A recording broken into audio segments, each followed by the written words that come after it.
Hello everyone and today we will learn about respiration. Last video में हमने पढ़ा था डाइजेशन के बारे में, ठीक है। और डाइजेशन में क्या हुआ था ना कि हमने क्या करा था कि बहुत सारे फूड पार्टिकल्स को बाहर से लिया था, ठीक है। उसका क्या किया था, मैनिपुलेशन किया था, बहुत सारे ग्लैंड्स ने हार्मोन रिलीज करा और हार्मोन रिलीज किया। उसके बाद क्या हुआ कि वो हार्मोन उस फूड को सिंपलेस्ट फॉर्म में कन्वर्ट करता गया। अब जब फूड सिंपल फॉर्म में आ गया तो वो विलाई के थ्रू स्मॉल इंटेस्टाइन में एब्जॉर्ब हो गया और एब्जॉर्ब होके वो कहाँ चला गया, हमारे ब्लड में, ठीक है। तो अभी ये है कि ब्लड में हमारे क्या है, ग्लूकोज, प्रोटीन, अमाइनो एसिड सारे भी हमारे क्या है, वहां पे है ना। तो ये जो ग्लूकोज था C6H12O6 ये कहाँ था, ये हमारे था ब्लड में, ठीक है। और ये आया था किस प्रोसेस के through the process of nutrition and digestion, right. तो ये हमारे पास फूड है, ठीक है। रिस्पिरेशन में बेसिकली होता क्या है कि जो हमारे पास जो न्यूट्रिएंट है, फूड है, उससे हम लोग क्या करते हैं, एनर्जी लेते हैं, ठीक है। क्योंकि अभी सिर्फ ग्लूकोज था, सिर्फ प्रोटीन था, अमाइनो एसिड था, फैटी एसिड था, राइट। अब उससे हमें एनर्जी भी ऑब्टेन करना है, तो एनर्जी ऑब्टेन कराने के लिए प्रोसेस होता है रिस्पिरेशन। बहुत सारे लोग कंफ्यूज हो जाते हैं कि ब्रीदिंग को ही रिस्पिरेशन कहते हैं। नहीं नहीं, breathing is a part of respiration. Breathing सिर्फ क्या होता है, सांस लेना नाक से और सांस छोड़ना, है ना, ये ब्रीदिंग है, ठीक है। रिस्पिरेशन एक पूरा कॉम्प्लेक्स प्रोसेस है, ठीक है। और रिस्पिरेशन का मेन ऑर्गन लंग है, जिसको फेफड़ा बोलते हैं, ठीक है। और लोग बहुत सारे सोचते हैं कि हम लोग रिस्पायर नोज से करते हैं, नहीं, नोज से हम सिर्फ ब्रीदिंग करते हैं, ठीक है। रिस्पिरेशन का मेन ऑर्गन लंग है, ये चीज याद रखना, ठीक है। तो रिस्पिरेशन के जनरली दो पार्ट होते हैं। अगर हम एक्सटर्नली रिस्पायर कर रहे हैं उसको क्या बोलते हैं, एक्सटर्नल रिस्पिरेशन, जैसे ब्रीदिंग करना, ठीक है। बाहर एयर है, उसको इनहेल किया तो वो क्या होता है, इनहेलेशन हुआ, ठीक है। और फिर क्या हुआ, ब्रीद आउट करना, दैट इज एक्सहेलेशन, राइट। तो ये एक्सटर्नल रिस्पिरेशन का पार्ट है, इनहेलेशन और एक्सहेलेशन। इनहेलेशन देखो, इनहेलेशन इसमें इन आ रहा है, मतलब कोई चीज को आप अंदर ले रहे हो, किस चीज को ले रहे हो, एयर को ले रहे हो, ठीक है। तो breathing in is called inhalation. और एक्सहेलेशन, इसमें क्या कर रहे हो आप कि आपने जो ब्रीद किया है उसको बाहर निकालोगे एयर का, ठीक है। एयर मतलब क्या, आउट, है ना, इन और आउट। तो इनहेल करना नोज से, सांस लेना इज इनहेलेशन, और उसको फिर ब्रीद आउट करना, डेट इज एक्सहेलेशन, ठीक है। ये हमारे एक्सटर्नल रिस्पिरेशन का पार्ट हो गया। अब वो जो हम ब्रीद इन किए एयर, ठीक है, वो हमारे नोज से होते हुए, इधर ट्रैकिया से होते हुए हमारे लंग्स में जाता है, ठीक है। और लंग्स से क्या होता है, एल्वियोलर वॉल होता है, वहां से वो फिर से वो कहाँ जाता है, ब्लड वेसल्स में जाता है, ठीक है। और वहां पे क्या होगा ना, फिर साइटोप्लाज्म में जाएगा, साइटोप्लाज्म से फिर माइटोकॉन्ड्रिया में जाएगा, ठीक है। तो वहां पे क्या होता है ना, वो क्या करता है, ऑक्सीजन के प्रेजेंस में आता है, ठीक है, और ऑक्सीजन से वो रिएक्ट करता है और वहां से एनर्जी बनता है, ठीक है। तो रिस्पिरेशन या तो ऑक्सीजन के प्रेजेंस में होगा, ठीक है। बहुत सारे ऐसे भी रिस्पिरेशन होते हैं जो ऑक्सीजन नहीं मिले फिर भी कर लेते हैं, ठीक है, मतलब in the absence of oxygen. तो जो रिस्पिरेशन ऑक्सीजन के एब्सेंस में हो उसको कहते हैं एनएरोबिक, एन लग रहा है ना। और जो ऑक्सीजन के प्रेजेंस में जो रिस्पिरेशन होता है उसको हम लोग एरोबिक रिस्पिरेशन बोलते हैं, ठीक है।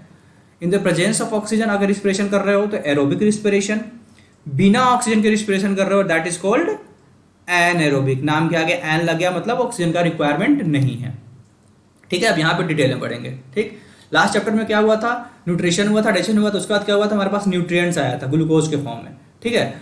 अब ये क्या करेगा ना, जैसे हम ब्रीद इन करते हैं, ऑक्सीजन जब हम लोग इनहेल करते हैं तो ऑक्सीजन का काम क्या होता है मेनली हमारे शरीर में, वो ऑक्सीजन क्या करेगा, अब इनहेल किए, ठीक है। अब वो क्या करता है ना, जो हमने फूड खाया था और जो सिंपलेस्ट फॉर्म में था आफ्टर डाइजेशन, उसके साथ ये जाके रिएक्ट कर जाएगा, ठीक है। और यहां से ये एनर्जी बनाता है।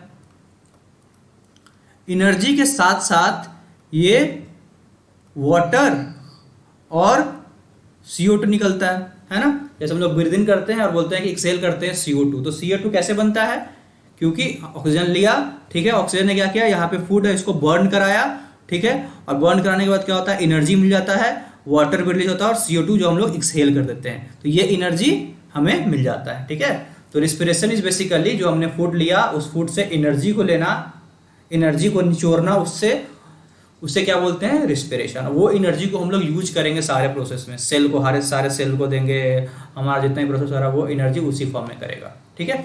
तो never confuse between breathing and cellular respiration, ठीक है। अच्छा, जब भी ब्रीद आउट करते हैं ना, तो क्या होता है, हम लोग ऑक्सीजन लेते हैं और CO2 रिलीज करते हैं, बेसिकली लोग यही बताते हैं, ठीक है। लेकिन ऐसा बेसिकली होता नहीं है। देखो, हम लोग ब्रीद इन करते हैं क्या, एयर ब्रीद इन करते हैं, ठीक है, और एयर रिलीज करते हैं। और एयर में पता है हमें नाइट्रोजन कितना परसेंट है, 78%, ऑक्सीजन है नियरली 21%, और CO2 है नियरली 0.04%, ठीक है। तो जब हम लोग इनहेल करते हैं ना, तो ये सारे चीज लेते हैं, ठीक है। लेकिन ज्यादातर ऑक्सीजन हम लोग क्या होता है, लंग से दे देते हैं अंदर, बाकी सबको एज इट इज बाहर छोड़ देते हैं, ठीक है। ये एयर में ऐसा होता है, ठीक है। ये जब इनहेल करते हैं तब, ठीक। अच्छा, जब एक्सहेल करते हैं ना, तो इसमें क्या होता है ना, हम लोग बोलते हैं कि CO2 रिलीज करते हैं। नहीं, CO2 हम रिलीज नहीं करते हैं, हम लोग CO2 रिच एयर रिलीज करते हैं। एयर होगा, ठीक है, उसमें यहाँ पे क्या था, नाइट्रोजन तो अभी भी उतना ही रहेगा 78%, क्योंकि नाइट्रोजन का कोई रोल ही नहीं है हमारे शरीर में। ऑक्सीजन यहाँ पे कम हो जाएगा, 21% था, अप्रोक्सीमेटली 4% कम हो जाता है, और ये हो जाता है 17% के आसपास एक्सेलेशन में। और ये क्या होता है, CO2 जो 0.04% था वो हो जाता है 4.04%, ठीक है। तो जब हमने इनहेल किया तो हमारे एयर में क्या था, 21% ऑक्सीजन था, लेकिन जब वही एक्सहेल किया ना, तो 17% ही रह गया। CO2 सिर्फ 0.04% था, लेकिन जब हम लोग एक्सहेल करते हैं ना, तो 4.04% के आसपास CO2 होता है। तो मतलब क्या हुआ कि हम लोग ऑक्सीजन लिए, और जितना भी ऑक्सीजन लिए वो क्या हुआ, 4% ऑक्सीजन क्या हुआ, वो हमारे शरीर ने यूज कर लिया, और यूज करने के बाद उसको CO2 में कन्वर्ट कर दिया। और यही CO2 हम लोग जब एक्सहेल आउट करते हैं तो ये हमारे नोज से बाहर निकल जाता है, ठीक है। तो आपके बुक में ये एक एक्सपेरिमेंट दिया होगा, पहला एक्सपेरिमेंट है रिस्पिरेशन का, उसमें इन्होंने एक एक्टिविटी करके दिया है। ये एक्टिविटी ये प्रूफ करेगा कि हम लोग जो एक्सहेल आउट करते हैं, जो हम ब्रीथ आउट करते हैं, उसमें क्या होता है, CO2 ज़्यादा अमाउंट में होता है, ठीक है। एक नॉर्मल सा टेस्ट ट्यूब था, इसमें लाइम वाटर डाल दिया, इस टेस्ट ट्यूब में भी लाइम वाटर डाल दिया। हमें बचपन में पता था, पढ़ा था कि lime water turns milky in the presence of CO2। जब भी लाइम वाटर को CO2 से रिएक्ट कराओगे तो वो मिल्की कन्वर्ट हो जाएगा, मिल्की कलर आ जाएगा, ठीक है। तो इसने क्या किया ना, ये लाइम वाटर डाल दिया, और नॉर्मल पिचकारी से इसमें क्या किया, एयर को अंदर इंजेक्ट किया, एयर किया, ठीक है। तो इसमें सब पता है। अब बताओ, ये नॉर्मल एयर है तो इसमें कितना CO2 होगा, 0.04% है ना, सिर्फ 0.04%। लेकिन इस टेस्ट में क्या किया ना, तुमने एक ट्यूब लिया, और ट्यूब के थ्रू तुम क्या कर रहे हो, एक्सहेल कर रहे हो, इसमें ना तुम एक्सहेल कर रहे हो। अब बताओ, एक्सहेल एयर में कितना ज़्यादा CO2 होता है, एक्सहेल एयर में होता है 4.04%। अच्छा, नॉर्मल एयर में सिर्फ 0.04% था, लेकिन जब हमने एक्सहेल किया तो 4.04% CO2 जा रहा है, मतलब ज़्यादा CO2 इस वाले में जा रहा है, ठीक है। अब क्वेश्चन पूछ रहा है कि जो ये लाइम वाटर मिल्की कन्वर्ट होगा सबसे पहले किस में होगा, तो ऑब्वियस सी बात है जिसमें हमने एक्सहेल करा है। क्यों होगा, क्योंकि इसमें कार्बन डाइऑक्साइड का कॉन्सेंट्रेशन ज़्यादा है, इसमें बहुत कम है, तो ये जल्दी से मिल्की कन्वर्ट हो जाएगा। लेकिन ये मिल्की कन्वर्ट होने में टाइम लगेगा इसको, क्योंकि ऑक्सीजन, इसमें कार्बन डाइऑक्साइड का अमाउंट बहुत ही कम है ना। तो ये मिल्की एक्सेल वाले में मिल्की हो जाएगा पहले, ठीक है। इसमें बहुत टाइम लगेगा क्योंकि CO2 बहुत कम है, ठीक। तो इस एक्सपेरिमेंट से प्रूफ होता है कि जब हम एक्सेल आउट करते हैं ना, तो जो एयर होता है वो कार्बन डाइऑक्साइड रिच होता है, ठीक है। अब नेक्स्ट चलते हैं। मैंने बताया था कि 2 तरीके से रिस्पिरेशन हो जाएगा, या तो क्या होगा बताओ, ऑक्सीजन के प्रेजेंस में होगा या फिर एब्सेंस में होगा। ऑक्सीजन के प्रेजेंस में बोलते हैं उसको एरोबिक, और ऑक्सीजन के एब्सेंस में बोलते हैं एनएरोबिक, राइट। देखो, ये ग्लूकोज था, ये ग्लूकोज हमने पहले वाले वीडियो में बनाया था through the process of nutrition आया, ठीक है। और न्यूट्रिशन से क्या हुआ, ग्लूकोज मिला हमें, ठीक है। ग्लूकोज बताइए 6 कार्बन कंपाउंड होता है, इसका फॉर्मूला होता है 6H12O6, फोटोसिंथेसिस में पढ़ा था हमने, ठीक है। अब ये ग्लूकोज क्या होता है, साइटोप्लाज्म में कन्वर्ट हो जाता है पायरूवेट में। पायरूवेट क्या होता है, ये 6 कार्बन कंपाउंड था ग्लूकोज, और पायरूवेट होता है 3 कार्बन कंपाउंड, ठीक है। तो ये ग्लूकोज एक तरह से टूट जाता है 3 कार्बन कंपाउंड, जिसका नाम है पायरूवेट, और ये थोड़ा सा एनर्जी यहीं पे रिलीज करता है। अच्छा, ये प्रोसेस कहाँ पे हो रहा है, साइटोप्लाज्म में हो रहा है, ठीक है। साइटोप्लाज्म में क्या हुआ, ग्लूकोज जो हमने डाइजेशन से लिया था उसको क्या कर दिया, कन्वर्ट कर दिया हमने पायरूवेट में, ठीक है। अब ये पायरूवेट के साथ तीन चीज हो सकता है, ठीक है। या तो एब्सेंस ऑफ ऑक्सीजन, या ऑक्सीजन थोड़ा भी ना दो, वो यीस्ट में होता है, ठीक है। या फिर लैक ऑफ ऑक्सीजन हो, जो हमारे मसल सेल्स में होता है। या फिर presence of sufficient amount of oxygen, oxygen भरपूर दे रहे हो, ये होता है माइटोकॉन्ड्रिया में। माइटोकॉन्ड्रिया पता ही है, जैसे क्लोरोप्लास्ट एक ऑर्गेनेली होता है सेल का, माइटोकॉन्ड्रिया भी होता है, ठीक है। अच्छा, पहले नॉर्मल पढ़ते हैं, ठीक है। तो ये क्या हुआ, ग्लूकोज पायरूवेट में कन्वर्ट हुआ, ठीक है। और पायरूवेट का वो ये हमारे ऑक्सीजन मिला, सफिशिएंट अमाउंट ऑफ ऑक्सीजन, ठीक है। कहाँ पे, माइटोकॉन्ड्रिया में। तो माइटोकॉन्ड्रिया में क्या होगा ना, ये कन्वर्ट हो जाएगा कार्बन डाइऑक्साइड, वाटर और एनर्जी में, ठीक है। क्या हुआ, पायरूवेट था, पायरूवेट को सफिशिएंट अमाउंट ऑफ ऑक्सीजन मिला हमारे माइटोकॉन्ड्रिया में, और ये कन्वर्ट हो गया carbon dioxide, water, energy. Energy हम लोग यूज कर जाते हैं, है ना। और कार्बन डाइऑक्साइड क्या होता है, हम लोग एक्सेल आउट कर जाते हैं, राइट। तो यहाँ पे एनर्जी बनता है, ठीक है। बहुत बार ऐसे होता है ना कि बहुत ज़्यादा तुम एक्सरसाइज कर रहे हो या फिर बहुत ही कोई स्पोर्ट्स खेल रहे हो, ठीक है। तो बहुत बार क्या होता है ना कि जितना ज़्यादा तुम मूवमेंट करोगे ना, उतना ज़्यादा तुम्हें एनर्जी चाहिए होता है, ठीक है। और उतना ज़्यादा एनर्जी चाहिए होता है ना, तो क्या होता है, बहुत बार हमें उस सफिशिएंट अमाउंट ऑफ ऑक्सीजन हमें मिल नहीं पा रहा होता है, ठीक है। तो हमारे मसल्स में क्या आते हैं, क्रैम्प आ जाते हैं। ऑब्वियस सी बात है, जब भी हम लोग दौड़ रहे होते हैं या खेल रहे होते हैं तो हमारी ब्रीदिंग तेज हो जाती है। ब्रीदिंग तेज क्यों हो जाती है, क्योंकि हमें ऑक्सीजन का ज़्यादा रिक्वायरमेंट होता है। ऑक्सीजन का ज़्यादा रिक्वायरमेंट क्यों होता है कि ज़्यादा एनर्जी चाहिए होता है। ज़्यादा एनर्जी मिलेगा तभी तो तुम खेल पाओगे, कभी तो तुम दौड़ पाओगे, है ना। लेकिन ज़्यादा एनर्जी के लिए हमें क्या चाहिए, ज़्यादा ऑक्सीजन भी चाहिए। लेकिन बहुत बार क्या होता है, लैक ऑफ ऑक्सीजन हो जाता है हमारे मसल्स में, ठीक है। तो मसल्स में जब लैक ऑफ ऑक्सीजन हो जाता है ना, तो वो कार्बन डाइऑक्साइड, वाटर और एनर्जी के टूटने में ना टूटने के अलावा वो क्या हो जाता है, लैक्टिक एसिड में टूट जाता है, ठीक है। ये लैक्टिक एसिड में टूट जाता है और ये एनर्जी रिलीज करता है। लेकिन ये एनर्जी है ना, ये इससे कम अमाउंट में होता है, ठीक है। तो नॉर्मली क्या हुआ, नॉर्मली हमारे शरीर में जनरली यही होता है कि माइटोकॉन्ड्रिया में ऑक्सीजन मिलता है और इसमें कार्बन डाइऑक्साइड, वाटर और एनर्जी मिल गया, ठीक है। लेकिन जब बहुत ज़्यादा फिजिकल एक्टिविटी कर रहे हैं, बहुत ज़्यादा ऑक्सीजन चाहिए, बहुत ज़्यादा एनर्जी बनाने के लिए, लेकिन हमें उस अमाउंट ऑफ ऑक्सीजन ना मिल रहा है, ना ही उतना एनर्जी बन रहा है, ठीक है। इसी के लिए हमारे मसल्स में क्या होता है, एक तरह से एनएरोबिक रिस्पिरेशन होता है due to lack of oxygen, और उससे लैक्टिक एसिड बनता है और एनर्जी निकलता है, ठीक है। लैक्टिक एसिड भी 3 कार्बन कंपाउंड है, और ये लैक्टिक एसिड जो बनता है ना, इसी के कारण हमारे मसल्स क्रैम्प्स होते हैं। एथलीट्स वगैरह में, स्पोर्ट्स जो खेलते हैं, उनको बहुत पता होगा कि मसल क्रैम्प्स होता क्या है। ये इसीलिए होता है क्योंकि हमारे मसल्स को सफिशिएंट अमाउंट ऑफ ऑक्सीजन नहीं मिल पाता और ये लैक्टिक एसिड बनाता है, जिसके कारण क्रैम्प हो जाता है, ठीक है। यीस्ट देखा होगा आपने, ठीक है। तो यीस्ट में क्या होता है ना, फर्मेंटेशन होता है, ठीक है। इसको हम प्रोसेस को फर्मेंटेशन बोलते हैं। इसमें क्या होता है ना, बिना ऑक्सीजन के प्रेजेंस में ही ये रेस्पिरेशन कर देता है, और ये बनाता है क्या, ethanol, carbon dioxide plus energy, ठीक है। याद रखना, कार्बन डाइऑक्साइड, वाटर और एनर्जी, ये तीनों कॉम्बिनेशन तभी बनाएगा जब सफिशिएंट अमाउंट ऑफ ऑक्सीजन हो। यहाँ पे यीस्ट में क्या होता है ना, ऑक्सीजन है ही नहीं, ये एनएरोबिक रिस्पिरेशन करते हैं। तो इसको हमने बोल देंगे एनएरोबिक रिस्पिरेशन। किस में होता है, हमेशा याद रखना, यीस्ट में होता है, ठीक है। और due to absence of oxygen ऐसा होता है, ठीक है। इथेनॉल बनता है, कार्बन डाइऑक्साइड बनता है और ये एनर्जी बनता है, ठीक है। ये इथेनॉल याद करो, ये वही इथेनॉल है जो लोग ड्रिंक करते हैं ना, नशा करते हैं, तो ये इथेनॉल यही है।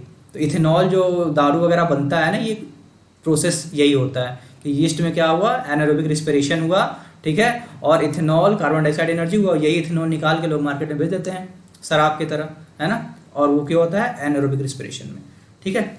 और हमेशा याद रखना कि सबसे ज़्यादा एनर्जी बनेगा किसमें, एरोबिक रिस्पिरेशन में। देखो 3 एरो डाला, मतलब सबसे ज़्यादा एनर्जी बन रहा है एरोबिक में। उससे थोड़ा कम एनर्जी रिलीज होगा due to lack of oxygen, और सबसे कम एनर्जी रिलीज होता है एनएरोबिक रिस्पिरेशन में, ठीक है। तो मतलब ऑक्सीजन जितना ज़्यादा होगा उतना ज़्यादा एनर्जी बनेगा, जितना ऑक्सीजन के एब्सेंस में तुम करोगे उतना कम एनर्जी बनेगा, ठीक है। ये चीज़ कन्वर्ट हुआ। अच्छा, ये जो हमारे माइटोकॉन्ड्रिया में जो एनर्जी रिलीज हुआ इस प्रोसेस में, ठीक है, तो ये एनर्जी बनने के बाद ये फट से कन्वर्ट हो जाता है एटीपी में, ठीक है। और एटीपी का आपने नाम सुना होगा, एटीपी को हम लोग बोलते हैं energy currency of cell, energy currency of cell. ये उसी तरह है जैसे हमारे घर में सेल होता है ना, बैटरी होता है, वो एक तरह से सोर्स ऑफ एनर्जी हो गया। उसमें क्या करो, लाइट को अटैच कर दो, लाइट जलने लगता है। तो यही हमारे, मान के चलिए एक छोटा सेल है हमारे शरीर का, ये एक एनर्जी का पैकेट है, ठीक है। अब कोई भी एनर्जी चाहिए होगा तो उसको एटीपी दो और एटीपी से वो काम कराएगा। एटीपी का फुल फॉर्म होता है एडिनोसिन ट्राइफॉस्फेट।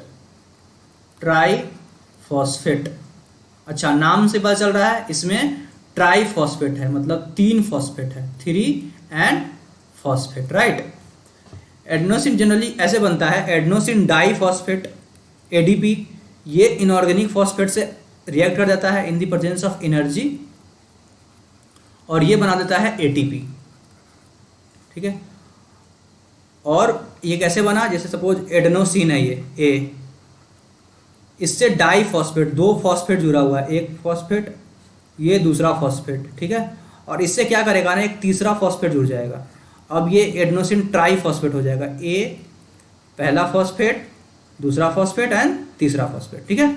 और तीनों फॉस्फेट मिलकर क्या बनाता है, ये एटीपी बना देता है। और इसी एटीपी को हम लोग बोलते हैं एनर्जी करेंसी। एनर्जी इसी से बनता है, एनर्जी कन्वर्ट हो जाता है एटीपी में, ठीक है। अच्छा, 1 एटीपी कितना एनर्जी देगा हमें, 1 ATP is equal to 30.5 kilo joule per mole energy हमें मिलेगा 1 एटीपी से, ठीक है। और ये सारा प्रोसेस कहाँ हो रहा है, माइटोकॉन्ड्रिया में। तो आपने पढ़ा भी होगा माइटोकॉन्ड्रिया को क्या बोलते हैं, एनर्जी फैक्ट्री बोलते हैं, है ना, क्योंकि एटीपी का फॉर्मेशन कहाँ हो रहा है, माइटोकॉन्ड्रिया में ही हो रहा है। और एटीपी से ही हमें एनर्जी मिलता है, इसी के लिए हम लोग माइटोकॉन्ड्रिया को बोलते हैं एनर्जी फैक्ट्री या फिर एनर्जी सेल, है ना। और उसका यूनिट क्या है, एटीपी, ठीक है। अब ये एटीपी बन गया और जहाँ भी एनर्जी का जरूरत होगा शरीर में, वह एटीपी के थ्रू उसे एनर्जी दे दिया जाएगा, ठीक। अच्छा, अब हम लोग पूरा डिटेल में पढ़ेंगे कि हमारे शरीर में रिस्पिरेशन होता कैसे है, पूरा एक प्रोसेस पढ़ेंगे, ठीक है, कैसे आता है। देखो, हमेशा रिस्पिरेशन स्टार्ट होता है नोज से, ठीक। नोज में क्या है, हम लोग ब्रीद इन करते हैं, एयर लिया, ठीक है। एयर के थ्रू क्या होता है ना, नोज क्रॉस होते हुए जाता है कहाँ पे, हमारे यहाँ पे आ जाता है, नेसल पैसेज होते हुए हमारे फेरिंग्स में आ जाता है, ठीक है। अच्छा, नोज में आपने देखा होगा कि नोज में बहुत सारे हेयर्स होते हैं, ठीक है, और गीला गीला सा म्यूकस होता है। तो हेयर का काम क्या होता है ना, जैसे आप ऑक्सीजन बाहर से ले रहे हो, एयर ले रहे हो, तो उसमें बहुत सारे डस्ट पार्टिकल्स होते हैं। तो डस्ट पार्टिकल हमारे नोज में ना चला जाए, इसी के लिए क्या होता है, बहुत सारे हेयर्स होते हैं नोज में, ठीक है। तो डस्ट पार्टिकल को वो छान देगा, ठीक है। फिर भी कुछ डस्ट पार्टिकल है जो कि हमारे हेयर से ना छना, इसी के लिए क्या होता है, हमारे नोज में है ना म्यूकस का सेक्रेशन होता है। म्यूकस क्या होता है, एक लिक्विड सा चिपचिपा सा पदार्थ होता है जो कि हमारे नोज में रिलीज होता है। इसी कारण हमारा नाक में नाक बहना, नाक जो हमारा बहता है ना, क्यों होता है, क्योंकि म्यूकस ज़्यादा आ जाता है, ठीक है। तो म्यूकस क्या रिलीज करता है, वो धूल वगैरह को अपने में चिपका लेता है, ठीक है। या तो एयर से फिल्टर हो गया, हेयर से, अब जो हेयर से फिल्टर नहीं हो पाया उसको क्या करेगा, म्यूकस आपस में चिपका लेगा, ठीक है। और फिर वो जब साफ हो जाएगा, धूल वूल सारे खत्म हो जाएंगे एयर का, फिर वो नोज होते हुए, नेसल पैसेज होते हुए हमारे कहाँ जाता है, फेरिंग्स में जाता है। देखो, यहाँ से एयर जाएगा, यहाँ पे फिल्ट्रेशन हो जाएगा एयर का। फिल्ट्रेशन क्या करता है बताओ, filtration is done by hair and mucus, ये दोनों नोज में है ना। अब यहाँ से एयर गया होते हुए फेरिंग्स में, ठीक है, ये फेरिंग्स है, ठीक है। फेरिंग्स से एयर होता है, फिर जाता है लैरिंग्स में। लैरिंग्स को हम लोग बोलते हैं साउंड बॉक्स। जो हमारा, हम लोग जो साउंड प्रोड्यूस कर पा रहे हैं ना, ठीक है, हम कुछ बोल पा रहे हैं, हम, मेरी आवाज़ें निकल रही है, ये सारे लैरिंग्स में, ये साउंड का प्रोडक्शन है ना, लैरिंग्स में ही होता है, ठीक है। इसको साउंड बॉक्स बोलते हैं, ठीक है। तो फूड क्या आया, नोज, नोज से नेसल पैसेज होते हुए फेरिंग्स, फेरिंग्स से लैरिंग्स में आता है, लैरिंग्स से होते हुए फिर ये आता है कार्टिलेज में। ये है कार्टिलेज, ट्रैकिया। और ट्रैकिया में क्या है, कार्टिलेज का रिंग है, ये देख रहे हो, सारे रिंग्स है कार्टिलेज के। अच्छा, जो ट्रैकिया में जो रिंग्स होते हैं कार्टिलेज के, ये होते हैं सी शेप्ड। अच्छा, कार्टिलेज होता क्या है, बोन जान लो, बोन होता है ना, हार्ड होता है बोन, ठीक है। बोन का एक मान लो कि एक सॉफ्ट बोन को हम लोग कार्टिलेज बोल देते हैं। जैसे हमारा ईयर है वो भी कार्टिलेज से बना हुआ है, हमारा नोज है ये भी कार्टिलेज से बना हुआ है, ठीक है। तो बोन ही एक तरह से है लेकिन सॉफ्ट बोन है। इसके रिंग से ये बना होता है ट्रैकिया, ठीक है, और इस होके जाता है, ठीक है। अच्छा, इसमें रिंग क्यों लगाया, क्योंकि देखो, आप कोई भी पतला सा ट्यूब है, आप उसमें एयर डाल रहे हो, पहले सांस लिया तो हवा भरा, तो उसका तो वॉल फुल है, ठीक है। लेकिन जब हम लोग एक्सहेल आउट करेंगे ना तो क्या होता है कि वो एयर होता नहीं है हमारे उसमें ट्रैकिया में, ठीक है। जब एयर हुआ नहीं, एकदम खाली हो जाएगा, तो ऐसा भी हो सकता है ना कि हमारा वो वॉल कोलैप्स कर जाए, वो वॉल श्रिंक कर जाए, ठीक है। तो वॉल हमारा कोलैप्स ना कर जाए, कोलैप्सिंग से बचाने के लिए हम लोग क्या करते हैं, कार्टिलेज यूज करते हैं, सीसी करके, सी शेप्ड कार्टिलेज होता है, और वो हमारा जो ट्रैकिया का पाइप है ना उसको श्रिंक होने से, कोलैप्स होने से बचाता है। ट्रैकिया कुछ इस तरीके का होता है, ये देखो, दिस इज आवर ट्रैकिया। और इसमें क्या है ना, कार्टिलेज है, इसको हम लोग बोलते हैं हाईलाइन कार्टिलेज। ये सारे सी शेप्ड होते हैं, ये सारे सी शेप्ड होते हैं, ठीक है। अब ये एयर पहले अंदर गया तो एयर भर गया, ठीक है, कोई दिक्कत नहीं है इसमें, पूरा ये फुल है।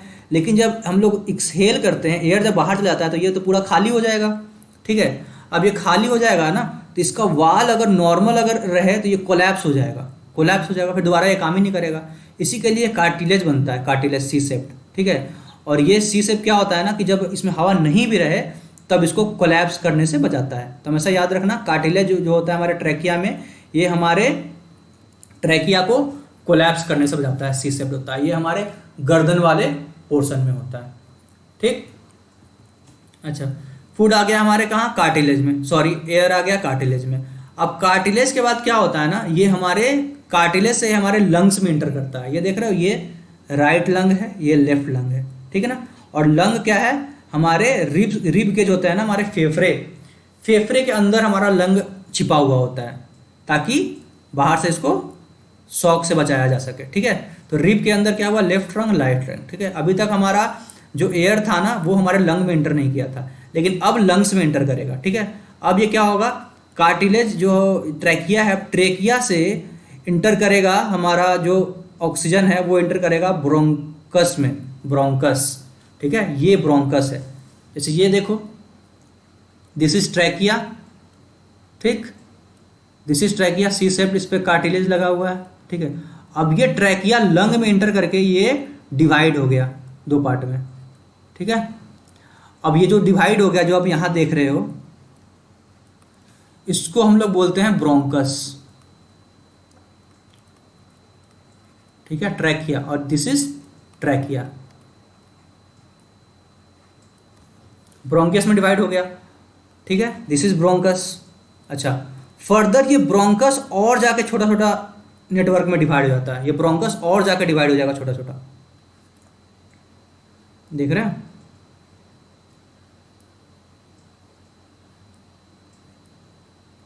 ठीक है, इधर वाला भी ब्रोंकस होगा ना, ये भी स्मॉल स्मॉल पार्ट्स में डिवाइड हो जाएंगे। इसको हम लोग बोल देंगे ब्रोंक्यूल्स, ठीक है। ट्रैकिया लंग में एंटर किया, लंग्स में एंटर करने के बाद ट्रैकिया कन्वर्ट हो गया, दो भाग में बट गया, जिसको हमने बोला ब्रोंकस, ठीक है। ब्रोंकस फर्दर जाके डिवाइड होता है ब्रोंक्यूल्स में, ठीक है। और ब्रोंक्यूल्स टर्मिनेट करता है एल्वियोलाई में, ब्रोंकस टर्मिनेट इनटू एल्वियोलाई, ठीक है।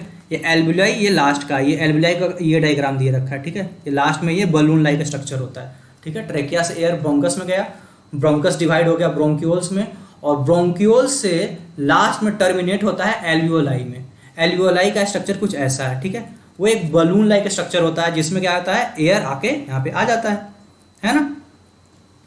तो अगर हम देखें तो पाथ अगर देखें तो क्या कैसे स्टार्ट हुआ, पहले सबसे पहले नोज में आया एयर, नोज में क्या हुआ, फिल्ट्रेशन हुआ हेयर से और म्यूकस से।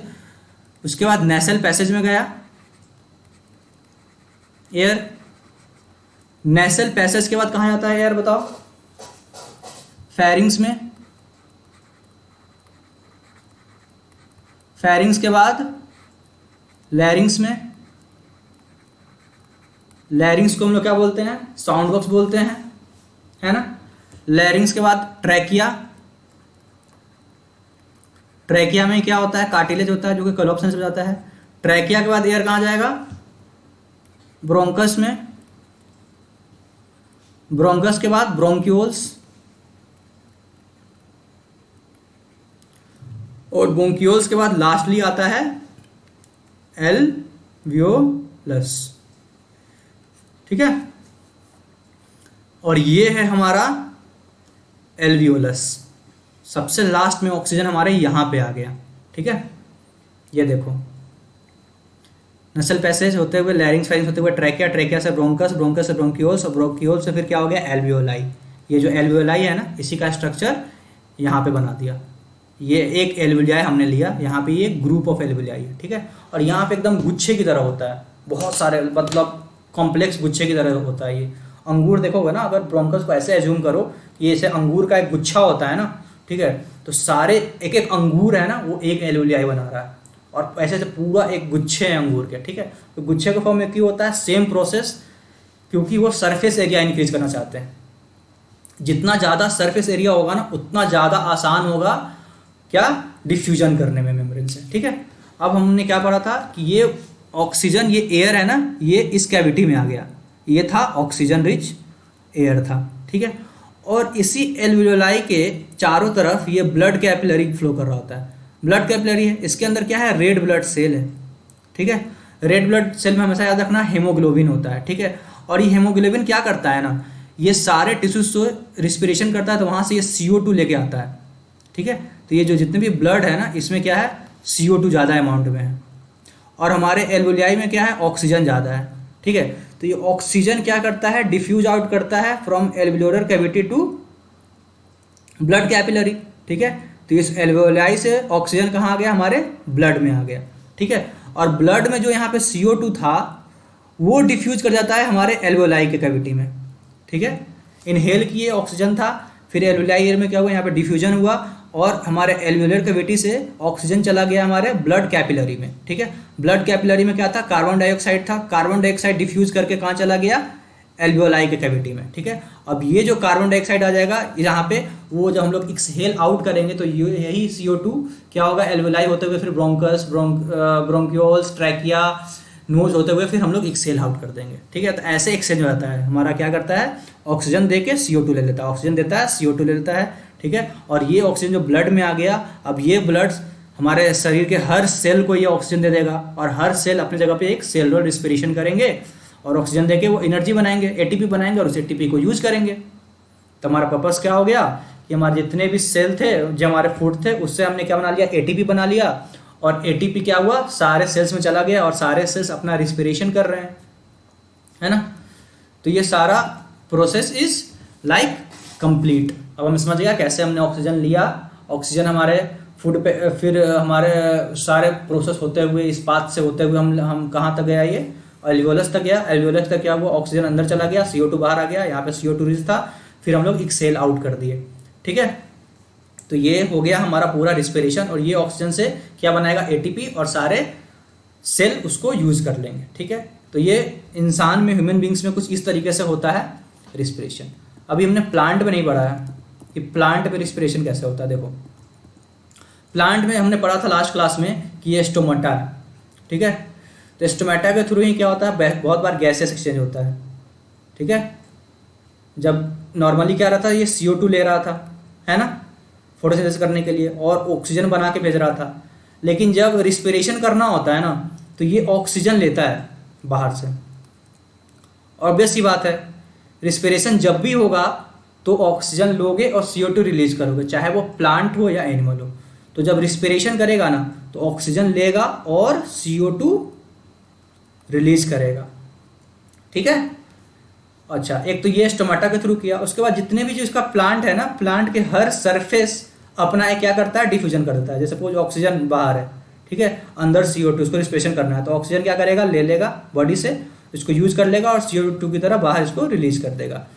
तो प्लांट में क्या होता है, हर सरफेस, चाहे वो लीफ सरफेस हो, स्टोमाटा के थ्रू कर रहा हो, या फिर उसका स्टीम हो, उसका रूट हो, क्या कर रहा है, वो सारे रिस्पिरेशन के लिए ऑक्सीजन ले रहे हैं सरफेस से, और डायरेक्ट CO2 भेज रहे हैं। कोई भी ऐसा है, कोई पूरा एक सिस्टम नहीं है। जैसे हमारे पूरा एक सिस्टम था ना, रेस्पिरेटरी सिस्टम, लेकिन प्लांट में ऐसा कोई सिस्टम नहीं, सिंपल डिफ्यूजन से ऑक्सीजन लेता है और CO2 छोड़ता है, ठीक है। तो कुछ इस तरीके से होता है, ठीक। अच्छा, नॉर्मली डे टाइम में क्या होता है ना, डे टाइम में क्या होता है, लाइट होता है, ठीक है। तो लाइट होने के कारण क्या होता है, फोटोसिंथेसिस हुआ। तो फोटोसिंथेसिस में क्या होता है, CO2 प्लांट लेता है, ठीक है, और ऑक्सीजन रिलीज करता है। लेकिन डे टाइम में भी तो रिस्पिरेशन करना है ना प्लांट को, तो रिस्पिरेशन के लिए क्या करता है ना, जो CO2 को रिस्पिरेशन में रिलीज करता है प्लांट, वही CO2 को वो क्या करता है, फिर से वो ले लेता है, ठीक है, और उसी CO2 से फोटोसिंथेसिस कर लिया। तो दिन के टाइम में देखा जाए तो प्लांट एक तरह से CO2 बहुत ही कम अमाउंट में रिलीज करता है, एक तरह से पूरा ऑक्सीजन ही देता है। क्यों? कि थोड़ा बहुत जो CO2 रिलीज भी किया उसको खुद ही यूज करके फोटोसिंथेसिस कर लिया। लेकिन नाइट टाइम में क्या होता है ना, नाइट टाइम में स्टोमाटा क्या करता है, प्लांट कभी फोटोसिंथेसिस नहीं करता है क्योंकि लाइट नहीं होता है, ठीक है। तो नाइट टाइम में क्या करेगा, ये रिस्पिरेशन करेगा, और रिस्पिरेशन करके क्या रिलीज करेगा, CO2। दिन के टाइम में तो ऑक्सीजन निकाल रहा था, इसको कंपेंसेट कर ले रहा था, लेकिन रात में तो सिर्फ CO2 निकाल रहा है ना, ऑक्सीजन तो रिलीज ही नहीं कर रहा है ना। तो रात के टाइम में हम लोग बोलते हैं कि दिन के टाइम में प्लांट ऑक्सीजन देता है और रात के टाइम में CO2 देता है। देखो ऑक्सीजन प्लांट है ना, CO2 दिन में भी देता है रात में भी देता है, लेकिन दिन में कंपेंसेट कर जाता है फोटोसिंथेसिस, ठीक है। रात में सिर्फ CO2 देता है। क्यों? क्योंकि रात में ऑक्सीजन नहीं बनाता है फोटोसिंथेसिस के कारण, ठीक है। तो रात में प्लांट सिर्फ CO2 देगा, ऑक्सीजन नहीं देगा। इसी के लिए बहुत बार सुने होंगे, बहुत सारे लोग बोलते हैं कि रात के टाइम में पेड़ के नीचे नहीं सोना चाहिए। बहुत सारे लोगों का डेथ हो गया पेड़ के नीचे सोने से। तो क्यों होता है ना, क्योंकि आपको चाहिए ऑक्सीजन जीने के लिए। आप प्लांट के पास सो गए, प्लांट भी क्या कर रहा है, CO2 ही दे रहा है, तो आप CO2 ही बार बार इनहेल कर रहे हो, ऑक्सीजन आपको सफिशिएंट अमाउंट ऑफ मिला नहीं और आपका डेथ हो गया, ठीक है। तो इसी के लिए रात के टाइम में पेड़ के आसपास सोना नहीं चाहिए। तो ये आज का रिस्पिरेशन खत्म हो गया। कल के क्लास में हमने डाइजेशन और फोटोसिंथेसिस पढ़ा था, ठीक है। तो एक नॉर्मल सा डिफरेंस देख लेते हैं फोटोसिंथेसिस और रिस्पिरेशन का क्या होता है, क्योंकि फोटोसिंथेसिस हमने लास्ट क्लास में पढ़ा था, रिस्पिरेशन आज पढ़ रहा है, ठीक है। फोटोसिंथेसिस में क्या होता है ना, फूड मेड, खाना बनाया जाता है। क्या बनाया जाता है, ग्लूकोज बनता है ना, पढ़ा था ना, CO2 plus H2O gives glucose plus oxygen, है ना।